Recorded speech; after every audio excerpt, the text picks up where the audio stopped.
मित्रों नमस्कार। हम चरक संहिता पढ़ रहे हैं और चरक संहिता में चिकित्सा स्थान को पढ़ रहे हैं। और ये जो बुक है मित्रों, वो साविमर्श विद्योतनी हिंदी व्याख्यापिता है, पंडित काशीनाथ पांडे और डॉक्टर गोरखनाथ चतुर्वेदी की है। मित्रों ये बुक सबसे अच्छी है और इसमें जो व्याख्या की गई है, डिस्क्रिप्शन की गई है, बहुत ही सुंदर किया गया है।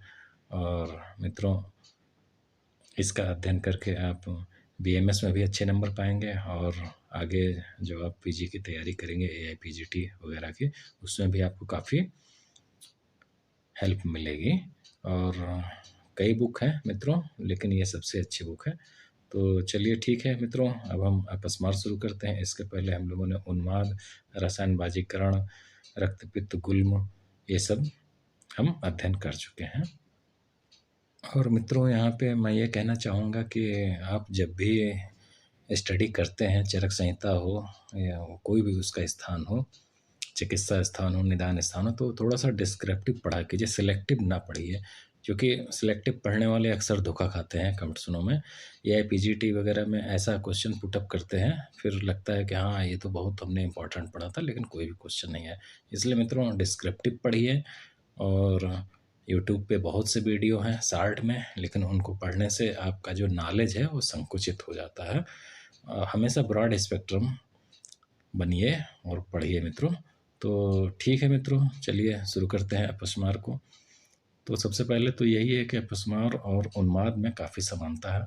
दोनों में मनोवाही स्रोत दूषित होते हैं, तो इसलिए उसकी चिकित्सा भी लगभग समान होगी मित्रों। तो अब हम देख लेते हैं अपस्मार रोग की निरुक्ति।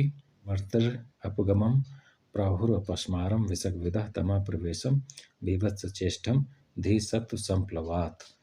तो देखिए यहीं से मित्रों हम जो है इसको उन्माद से डिफ्रेंशिएट कर लेंगे। देखिए अपस्मार में क्या होता है कि स्मृति चली जाती है, स्मृति अपगमम। और जबकि उन्माद में क्या होता है, उन्माद में स्मृति नहीं जाती है मित्रों। जबकि उसमें जो 8 चीज़ें होती हैं, स्मृति आदि 8 चीज़ें जो होती हैं, उसमें विभ्रम हो जाता है। कहने का मतलब स्मृति रहती है, लेकिन वो जो है विभ्रम हो जाता है, या साधारण भाषा में कह सकते हैं डिस्टर्ब हो जाता है, जिससे आदमी अनेक प्रकार की चेष्टाओं को जो है वो डिफ्रेंशिएट नहीं कर पाता है। और फिर आगे देखिए तमा प्रवेशा। तो जो अपस्मार का रोगी है वह जो है तम में प्रवेश कर जाता है, यानी कि अंधेरे में प्रवेश कर जाता है। और विवश चेष्टा और विभिन्न प्रकार की विवश चेष्टाएं करता है। और धी सप्त संप्लवात। तो देखिए ये काफ़ी इम्पोर्टेंट है, प्रतियोगी परीक्षाओं में अक्सर पूछा जाता है। तो धी सत्व संप्लवात जो है ये अपस्मार में आया हुआ है, और जबकि उन्माद में आया है धी विभ्रम सत्व परिप्लवात। विभ्रम शब्द यहाँ पे आया हुआ है उन्माद में, और जबकि यहाँ पे अपस्मार में विभ्रम शब्द नहीं आया है। तो इस तरह से मित्रों हम इसको डिफ्रेंशिएट कर लेंगे। केवल इतना ही क्वेश्चन में पूछा जाता है कि धी सत्व संप्लवात किसका है, अपस्मार का है, उन्माद का है। तो इस तरह से जब हम पढ़ेंगे डिस्क्रिप्टिव टाइप में मित्रों, तभी हम कोई भी चीज़ को डिफ्रेंशिएट कर पाएंगे। और बीएमएस में भी अच्छे नंबर लाने के लिए मित्रों, अगर आप इस तरह से लिखेंगे कोई भी इम्पोर्टेंट चीज़ें और श्लोक वाइज लिखेंगे, तो उसमें अच्छा नंबर मिलेगा। नहीं ऐसे ही कहानी की तरह आप लिखते रहेंगे तो उसमें नंबर कोई खास नहीं मिलता है, बस पासिंग मार्क ही मिलता है मित्रों। तो देखिए मित्रों इसमें उन्माद और अपस्मार में हम पहले ही श्लोक से डिफ्रेंशिएट हम लोगों ने कर दिया है। और 3 चीज़ें इसमें पाई गई हैं जो अलग है एक दूसरे से।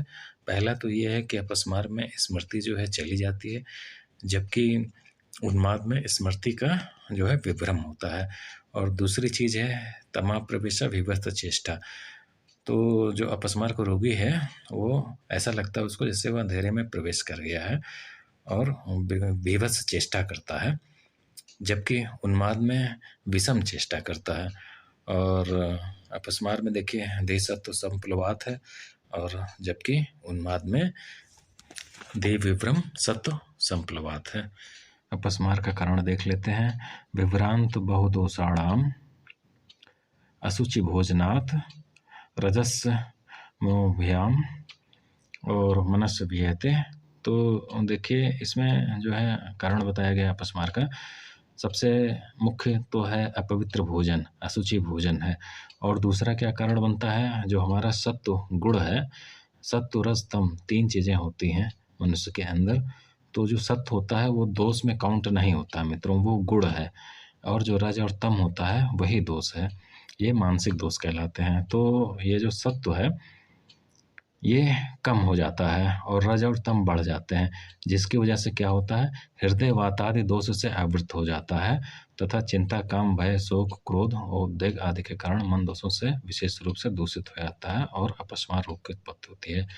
तो साधारणतः भाषा में मित्रों समझिए कि जो ये हमारे दोष शरीर में बढ़ जाते हैं, चाहे वो वात, पित्त हो, कफ हो, या जो हम अशुचि भोजन करते हैं या अन्य प्रकार के जो चेष्टाएँ करते हैं जो हमको नहीं करनी चाहिए, उससे जो है सत्व गुण जो है हमारा वो मंद हो जाता है और रज और तम बढ़ जाते हैं, जिसकी वजह से क्या होता है कि हृदय वातादि दोषों से आवृत हो जाता है और फिर चिंता, काम, भय, क्रोध, शोक, उद्वेग आदि के कारण मन दोषों से विशेष रूप से दूषित हो जाता है और अपस्मार रोग की उत्पत्ति होती है।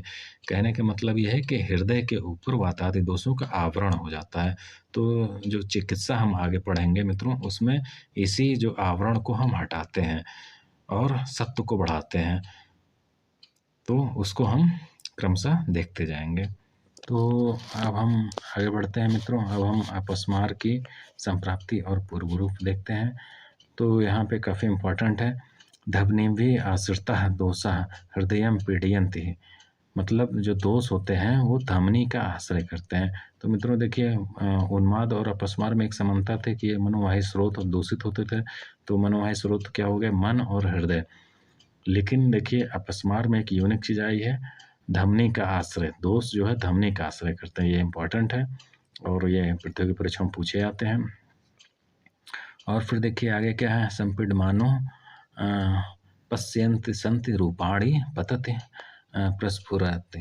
क्या हुआ इसका मतलब कि वो विभिन्न प्रकार के रूपों को देखता है और जो है इसको देखते हुए वो पतति हो जाता है, गिर जाता है, आक्षेप आ जाता है।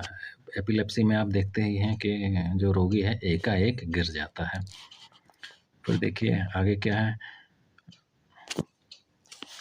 सुप्तवत प्रतिबुद्धते। ये काफ़ी इम्पॉर्टेंट है, दोष वेगे चा वेगते सुप्तवत प्रतिबुद्धते। तो जब दोष का वेग कम हो जाता है तो आदमी इस तरह से उठता है जैसे वह सो के उठा हो।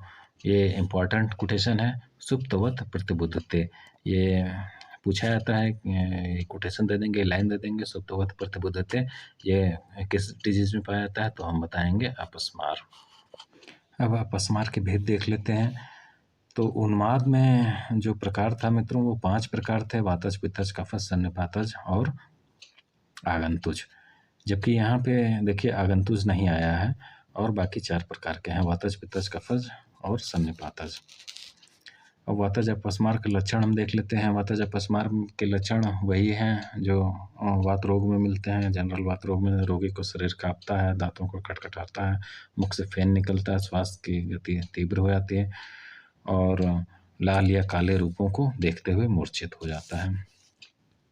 कोई खास इंपॉर्टेंट इसमें नहीं। पित्तज अपस्मार के लक्षण देख लीजिए। तो पित्तज डिजीज में आप जानते हैं आग से जलते हुए पीले रंग को देखता है, इसमें मुख के रंग से पीला रंग का फेन निकलता है, शरीर, मुख और नेत्र पीले हो जाते हैं, सारे संसार में आग लगी है ऐसा सर्वत्र देखता है। इन लक्षणों से पैथिक अपस्मार जानना चाहिए। अब देखिए कफस अपस्मार का बताया गया है, शुक्ल फेनांग और मुख से श्वेत वर्ण का फेन निकलता है। तो ये आप जानते ही हैं मित्रों कि वातज होता है तो स्याव और अरुण कलर होता है उसका, और पित्तज का येलोविश होता है, और इसमें जो कफज अपस्मार होता है वो श्वेत वर्ण का इसमें फेन निकलता है। तो इस तरह से इसके लक्षण जो है पाए जाते हैं। अब सन्निपातज अपस्मार है। सन्निपातज अपस्मार में तीनों दोष मिले रहते हैं, वातज, पित्तज, कफज तीनों मिले होते हैं। तो वही इसमें कहा गया है, सर्वे रहता समस्त लिंगे, मतलब सभी जो दोषों के जो है इसमें लक्षण विद्यमान रहते हैं। और बताया गया चा असाध्यो, मतलब ये असाध्य होता है। चा असाध्यो, ये साध्य नहीं होता, असाध्य होता है। या सन्निपातज अपस्मार असाध्य होता है। तथा जो अपस्मार छेड़कृष पुरुष को हुआ है और जो बहुत दिनों का हो गया हो वह अपस्मार यदि एक दोष से भी हो तो असाध्य होता है। तो यहाँ पे स्पष्ट बताया गया है कि अगर अपस्मार रोग ऐसे कृष पुरुषों को हो, चाहे उसमें एक ही दोष क्यों ना हो, तो वो भी अपस्मार असाध्य माना गया है। अपस्मार के वेग का आने का काल यहाँ बताया गया मित्रों, 15-15 दिन पे, 10-10 दिन पे और 1-1 महीने पे अपस्मार आता है। ये थोड़ा सा कंट्रोवर्शियल पॉइंट है, इसको आप लोग चक्रपाणी से देख लीजिएगा, चक्रपाणी में स्पष्ट बताया गया होगा। अब अपस्मार का चिकित्सा सिद्धांत, तो जो अपस्मार का चिकित्सा सिद्धांत है मित्रों, वो जो मनोवाही स्रोत जो आवृत हो गए हैं, जिनके ऊपर आवरण हो गया है, उन आवरण को हटाना है हमको, चाहे वो सामान से हटाएं, चाहे संशोधन से हटाएं, चाहे जैसे भी हटाएं, नस वगैरह करके, तो वही इसका मूल सिद्धांत है। तो इसमें बताया गया है, उन वातादि दोषों से आवृत भरे हुए हृदय स्रोतों को मन और बुद्ध प्रवृत्त करने के लिए वैद्य को चाहिए कि प्रारंभ में तीक्ष्ण वमन, नस आदि कर्मों द्वारा चिकित्सा करे। क्योंकि इसमें देखिए अपस्मार का जो रोगी है वो बेहोश हो चुका है, स्मृतिनाश हो गया है, तो उसको वापस लाने के लिए तीक्ष्ण वमन, तीक्ष्ण नस आदि कर्मों का प्रयोग करते हैं। जबकि उन्माद में मित्रों तीक्ष्ण नस के लिए कहा गया है, तीक्ष्ण अंजन के लिए कहा गया है, लेकिन तीक्ष्ण वमन के लिए नहीं कहा गया है, तीक्ष्ण विरेचन के लिए भी नहीं कहा गया है। जबकि यहाँ पे तीक्ष्ण वमन, विरेचन और नस सभी को तीक्ष्ण करने के लिए कहा गया है। तो वातिकम वस्तु वही चीज़ें हैं कि जो है वात के लिए वस्त देंगे, पित्त के लिए विरेचन देंगे और श्लेष्म के लिए, श्लेष्मिक जो अपस्मार होता है उसके लिए वमन का प्रयोग करेंगे। जनरल सिद्धांत है, सभी बच्चे जानते ही हैं। अपस्मार में संसमन योग आते हैं, तो और इसमें इम्पॉर्टेंट है, देखिए इसमें आश्वासन चिकित्सा भी दी जाती है। अब इसमें आ गया पंचका विघृत है और महापंचका विघृत है। अब देखिए इसमें उन्माद में जो मित्रों जो योग हम पढ़े थे वो कल्याणक, महाकल्याणक इस तरह के थे, जबकि इसमें देखिए गाय से संबंधित है, महापंचका विघृत है और पंचका विघृत है और ब्राह्मी घृत भी इसमें आया हुआ है, वाचादि घृत है। अब अपस्मार में यमक का प्रयोग, तो यमक मित्रों इसका ऐसे हमको समझना चाहिए, जैसे दो चीज़ों का इसमें प्रयोग किया जाता है, वो है जैसे तिल का तेल और पुराना घोघृत। तो दो चीज़ें इसमें हो गई ना, एक तो तिल का तेल है और दूसरा पुराना घोघृत है। प्रत्येक एक एक प्रस्थ और जीवनी अखड़ में बताए हुए प्रत्येक द्रव्यों के एक एक पल का कल्क, दूध एक द्रोण, सबको एक साथ मिलाकर विधिपूर्वक पकाया गया घृत अपस्मार को नष्ट करने वाला होता है। और जो है अन्य घृत भी इसमें दिए हुए हैं, आम्लकादि घृत भी है। उन्माद में अभ्यंग, जो उन्माद में अभ्यंग है ये काफ़ी इम्पोर्टेंट है। इसमें देखिए अभ्यंग सरसपे तैलम वस्त्र मूत्रे चतुर्गुणे, तो जो इसमें जो मूत्र प्रयोग किया जा रहा है वो बकरे का है, चतुर्गुण बकरे के मूत्र से सिद्ध किए हुए सरसों का तेल है। और देखिए इसमें गाय के गोबर का ओबटन लगाने के लिए भी कहा गया है, तो इसमें बकरे के मूत्र का प्रयोग किया गया है और गाय के गोबर का प्रयोग किया गया है। कटम यादि तेल है और पलंकास तेल है। तो देखिए कटम यादि तेल को हम कैसे याद रखेंगे कि अपस्मार में आया हुआ, अपस्मार का जो रोगी है वो दांतों को खटखटाता है। देखिए कभी कभी जो है एकाएक जब दांत बैठ जाते हैं, जब एपिलेप्सी का अटैक पड़ता है, तो अगर उसके बीच में जीभ भी आ जाती है मित्रों, तो जीभ में देखिए कट जाता है वो, तो उससे हम ध्यान रखेंगे कि कटम यादि तेल जो है वो अपस्मार में आया हुआ है। और पलंग का आसादी तेल, इसको याद करने का तरीका ये है कि अपस्मार का रोगी जीभ को दांतों को कटकटाते हुए पलंग पे गिर जाता है या पलंग से नीचे गिर जाता है। तो अब हम दोनों हमको याद हो जाएंगे कि कटम यादि तेल और पलंग का आसादी तेल जो है वो अपस्मार में आया हुआ है। ये सब याद करने के तरीके होते हैं मित्रों, क्योंकि एग्जाम की पीरियड में फिर कुछ नहीं याद आता है और जो आपकी मेमोरी में डीप साइट में जो स्टोर रहता है वही बस केवल ध्यान रहता है। और देखिए अपस्मार में 2 द्रव्य बताया गया है, पिप्पली, लवणम, चित्रा, हिंगु, हिंगु सर्टिकम, काकुली, सरसों, काकानास। अब देखिए काकानास भी पूछा जाता है कि कहाँ पे प्रयोग किया जाता है, तो ये अपस्मार में प्रयोग होता है। अब इसमें देखिए क्या क्या चीज़ें इसमें प्रयोग की जा रही हैं, पीपल है, सेंधा नमक है, सहजन का बीज है, हींग है। अब यहाँ पे देखिए जानवरों के विभिन्न पार्ट भी प्रयोग किए गए हैं, वो काफ़ी इंपॉर्टेंट है, पूछा भी जाता है। एक बार एक परीक्षा में पूछा गया था कि कुत्ते के कंधे की हड्डी, कुत्ते का नख, कुत्ते की पसली की हड्डी, इन सब चीज़ों का प्रयोग किस रूप में किया गया था। इन सभी तो देख लीजिए, इसको इम्पोर्टेंट है, कुत्ते के कंधे की हड्डी, कुत्ते का नख, कुत्ते की पसली की हड्डी, इन सभी द्रव्यों को समान मात्रा में लेकर चूर्ण बनाकर बकरे के मूत्र से पूर्ण नक्षत्र में पीसकर अपस्मार के रोगियों के शरीर में प्रदेह लगाना चाहिए तथा इन्हीं द्रव्यों से धूप करना चाहिए। तो देखिए, इन सब चीज़ों को चूर्ण बना के जो है इसका प्रदेह लगाएंगे और इसका धूपन भी दिया जाएगा। अब अपस्मार में उत्साधन बताया गया है, तो उत्साधन का भी प्रयोग अपस्मार में करते हैं। तो वही उबटन लगाने के लिए कहा गया है इसमें। अपस्मार के रोगियों के शरीर में उबटन लगाकर गौमूत्र से ही स्नान करना चाहिए। देखिए, गौमूत्र का यहाँ विशेष प्रयोग किया गया है और बकरे का भी मूत्र प्रयोग किया गया है और कुत्ते की हड्डी, कुत्ते की पसली, इन सब चीज़ों का भी प्रयोग किया गया है चूर्ण बना के।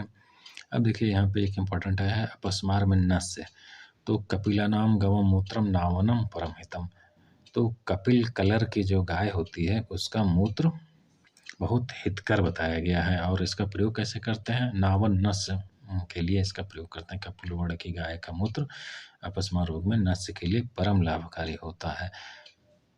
तो ये पूछा जाता है कि कपिल गाय का मूत्र नावन नस्य में कौन से रोग में प्रयोग करते हैं, तो आप बताएंगे कि इसमें जो है अपस्मार में प्रयोग किया जाता है। ये परम लाभकारी है, परम हितम। अब देखिए, त्रिफलाद तेल आया हुआ है, अपस्मार में प्रथमन नस्य का प्रयोग किया गया है। बाहर के चूड़ते नाश्ता कार्य प्रथमन नस्य देना चाहिए।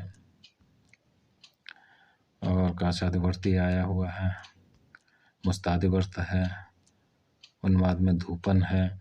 अब धूपन में देखिए एक काफ़ी इम्पॉर्टेंट है, कुत्ते के पित्त का अंजन लगाने से अपस्मार रोग नष्ट होता है और इसी पुण्य नक्षत्र में संग्रहित कुत्ते के पित्त में गोघृत मिलाकर धूप लेने से अपस्मार रोग नष्ट हो जाता है। अब देखिए, यहाँ कुत्ते के पित्त का अंजन का प्रयोग बताया गया है, काफ़ी यूनिक चीज़ है।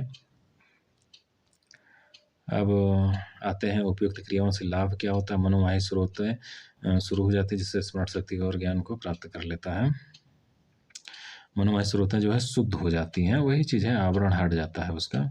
इस आगंतुक अपस्मार के चिकित्सा आगंतुक उन्माद में बताई हुई चिकित्सा से करने से दोनों में चूंकि समानता है, दोनों में मनोवाही स्रोत ही दूषित हो रहे हैं और दोनों में वही आवृत होते हैं, तो इसी वजह से इनकी जो चिकित्सा है वो उन्माद की तरह करनी चाहिए। अब देखिए, लास्ट में मित्रों आ गया अतत्वाभिनिवेश की चिकित्सा। तो एक प्रश्न ये उठता है कि ये अपस्मार का हम अध्याय पढ़ रहे हैं, अपस्मार पढ़ रहे हैं, तो इसमें अतत्वाभिनिवेश की चिकित्सा क्यों बताई गई है? क्यों इसलिए बताई गई मित्रों, क्योंकि दोनों में मनोवाही स्रोत जो है वो प्रदूषित होते हैं, दूषित होते हैं, इसीलिए यहाँ पे इसका वर्णन किया गया है। तो देखिए, वही चीज़ बताया गया है। अपस्मार रोग के निदान चिकित्सा सूत्र सुन लेने के बाद हाथ जोड़कर अग्निवेश ने अपने गुरु आत्रेय से कहा। तो ये सब चीज़ें हैं। तो इसमें क्या बताया गया, तत्वाभिनिवेश रोग का कारण, संप्राप्ति और लक्षण। तो देखिए, मलिन आहार शीलस्य वैज्ञान प्राप्त है विगृते।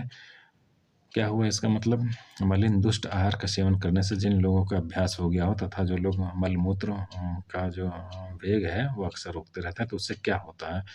देखिए, यहाँ पे दिया गया है, प्रकुपित दोष रज और मोह से आवृत आत्मा जिन लोगों का हो गया हो, ऐसे व्यक्तियों के मनोवाही और बुद्धवाही शिराओं में जाकर हृदय को दूषित कर अपना स्थान मनोवाही और बुद्धवाही स्रोत बना लेते हैं। देखिए, वही चीज़ है जैसा अपस्मार बताया गया है। रज और तम दोष का बढ़ जाने पर जब बुद्धि और मानसिक दोष आवृत हो जाते हैं और दोषों से हृदय व्याकुल हो जाता है, उस वक्त मनुष्य मूढ़ हो जाता है और उसकी चेतना शक्ति क्षीण हो जाती है। अतः वह व्यक्ति नित्य और अनित्य, अहितकर और अहितकर वस्तुओं अपने बुद्धिमान विषम रूप से करने लगता है, अर्थात नित्य को अनित्य, को नित्य, हित को अहित, यही समझने। देखिए, इसमें एक इम्पॉर्टेंट लाइन है, ये आप लोग हमेशा ध्यान रखिएगा, विषमाम कुर्ते बुद्धि नित्य अनित्य हिताहिते अतोत्वभिनिवेशम तमाहुराप्ता महागदम। क्या हुआ इसका मतलब, जब अतत्वाभिनिवेश हो जाता है और हमारे मनोवाही स्रोत जो है दूषित हो जाते हैं, आवृत हो जाते हैं, तो उससे होता क्या है, आदमी जो है नित्य को अनित्य समझने लगता है और अनित्य को नित्य समझता है। यानी कि जो चीज़ ठीक है उसको हम गलत समझते हैं और गलत चीज़ को ठीक समझते हैं। हित को अहित, जो हमारा हित है उसको हम अहित समझते हैं और अहित को हित समझने लगते हैं। ऐसे अतत्वाभिनिवेश नामक रोग को आप्तजन महागत कहते हैं। इसको महागत भी कहा गया है मित्रों, और इसको मॉडर्न में पैरासीमिया भी कहते हैं। तो इस तरह से देखिए, ये सब चीज़ें हैं। अब इसमें जो योग दिए गए हैं, जो औषधि के योग हैं वो भी इम्पोर्टेंट है। इसके क्या लक्षण हैं, उन्माद से कैसे डिफरेंट है, यही सब चीज़ें हैं मित्रों जिनको हमको जानना चाहिए। अब यहाँ पे देखिए, अब यहाँ एक इम्पॉर्टेंट चीज़ है यहाँ पे, मेधा शक्ति उत्पादक और उच्च अन्नपान का सेवन करते हुए चिकित्सा करनी चाहिए। तो यहाँ पे जो मेद चीज़ें हैं, उनका अन्नपान करने के लिए बताया गया है। ये भी काफ़ी यूनिक चीज़ें हैं। तो मेधा शक्ति उत्पादक अन्नपान का सेवन करते हुए चिकित्सा करनी चाहिए। अब मान लीजिए क्वेश्चन पूछ लेता है कि मेद अन्नपान का प्रयोग किस डिजीज में बताया गया है, तो आप क्या बताएंगे? तो हम कहेंगे कि मेद अन्नपान का प्रयोग जो है अपस्मार में किया गया है। अब यहाँ ब्राह्मी का प्रयोग का बताया गया है। ये एक बहुत अच्छा मेद रसायन होता है और इसका बहुता में प्रयोग किया जाता है। ब्राह्मी है, शंखपुष्पी है, मंडूकपड़ी है, ये सब मेद रसायन है जिसमें से ब्राह्मी का यहाँ प्रयोग किया गया है। अब क्वेश्चन ऐसे भी पूछ सकते हैं कि मंडूकपड़ी, कई ऑप्शंस दे देंगे और उसमें पूछेंगे अपस्मार में किसका प्रयोग किया गया है, तो आप ब्राह्मी बताएंगे मित्रों। तो इस तरह से जो है हमको पढ़ना चाहिए, जो इन फ्यूचर भी हमारे काम आ सके। और डिस्क्रिप्टिव टाइप में पढ़ने का अपना अलग मतलब होता है, बुक से पढ़ने का अपना अलग मतलब होता है। नोट्स से अगर आप पढ़ेंगे तो आपका जो नॉलेज है वो कम दायरे में सिमटता जाएगा। अब अपस्मार में रसायन का प्रयोग तो करना ही है, चूँकि मनोवाही स्रोत जो हमारे आवृत हैं और सत्व को हमको बढ़ाना है, तो हमको रसायन का प्रयोग करना ही पड़ेगा। तो वही चीज़ यहाँ पे बताया गया है। प्रायशः समपारस उन्माद में जल अग्नि वृक्षादि से रक्षा। अभी देखिए उन्माद लिखा हुआ है, लेकिन इसका दोनों से के लिए हम समझेंगे, अपस्मार में भी और उन्माद में भी। जल अग्नि वृक्ष आदि से रक्षा, तो इन तीनों चीज़ों से हमको बचना है। तो उन्माद या अपस्मार के रोगी को जल के पास अकेले नहीं जाना चाहिए, चूँकि अगर मान लीजिए आक्षेप आता है, कन्वल्जन आते हैं, तो वो जल में गिर जाएगा और डूब के उसकी मृत्यु भी हो सकती है। वही चीज़ें अग्नि है, अग्नि में जल जाएगा। और वृक्ष आदि पे मान लीजिए चढ़ गया है और उसको आक्षेप आ गया, कन्वल्जन आ गया, तो गिरेगा, मर जाएगा। वही चीज़ बताई गई, जनरल चीज़ें हैं। तो इस तरह से मित्रों हम लोगों ने अपस्मार रोगों को पढ़ लिया है। उम्मीद है कि आपको इसमें समझने को कुछ न कुछ ज़रूर मिला होगा मित्रों। और ठीक है मित्रों, आगे भी हम चिकित्सा स्थान के सभी अध्यायों का अध्ययन करेंगे और उसके बाद अन्य स्थानों को पढ़ेंगे। और इसको जो है हमने एक प्लेलिस्ट भी बनाई है, उसमें आप जाइए मित्रों, सारे डिजीज़ उसमें मिल जाएंगे। और आगे वीडियो देखते रहिए, पढ़ते रहिए। जय आयुर्वेद, जय धन्वंतरी।